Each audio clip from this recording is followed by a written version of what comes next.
Native மெடிக்கர் அறக்கட்டளை சார்பாக 19வது ஆண்டு ரோஜா கூட்டம் விழா 2029 என்னும் தலைப்பில் ஏழை எளிய மாணவ மாணவியர்களுக்கு கல்வி உபகரணங்கள் மற்றும் கல்வி நலத்திட்ட உதவிகள் வழங்கும் விழா நிகழ்ச்சி நடைபெற்றது.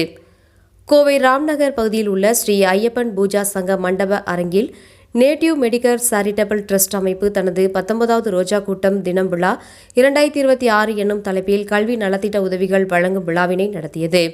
இந்த விழாவில் 1000க்கும் மேற்பட்ட குழந்தைகள், பெற்றோர்கள், தன்னார்வலர்கள், கல்வி கொடையாளர்கள் மற்றும் சமூக ஆர்வலர்கள் என பலரும் கலந்து கொண்டனர்.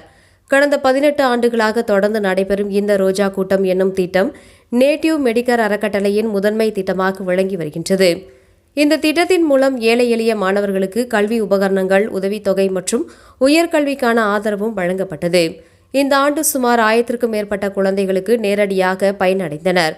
மேலும் தமிழ்நாடு அரசு பொதுத் தேர்வில் 10ஆம் வகுப்பு மற்றும் 12ஆம் வகுப்பு தேர்வில் முதலிடம், 2ஆம் இடம் மற்றும் 3ஆம் இடம் பெற்ற அரசு பள்ளி மாணவர்களுக்கு சிறப்பு நலத்திட்ட உதவிகள் வழங்கப்பட்டது. இந்த நிகழ்ச்சியினை நேட்டிவ் மெடிக்கர் நிறுவனத்தின் நிறுவனரும் நிர்வாக அரங்காவலருமான AS சங்கர் நாராயணன் குத்துவிளக்கு ஏற்றி துவக்கி வைத்தார். விழாவின் தலைமை விருந்தினராக கோவை மாவட்ட பயிற்சி துணை ஆட்சியர் திருமதி ஹரிப்பிரியா கலந்து கொண்டு நேட்டிவ் மெடிக்கர் அறக்கட்டளையின் தொடர் சேவையை பாராட்டி மாணவர்களை ஊக்கப்படுத்தினார்.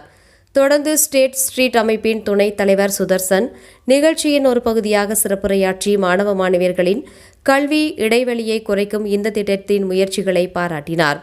இந்த விழாவில் பல நிறுவனங்களின் கார்ப்பரேட் தலைவர்கள், தன்னார்வலர்கள், லயன்ஸ் இன்டர்நேஷனல், ரோட்டரி இன்டர்நேஷனல், கல்வி நிறுவனங்கள் மற்றும் சமூக அமைப்புகளின் பிரதிநிதிகள் என பலரும் கலந்து கொண்டனர்.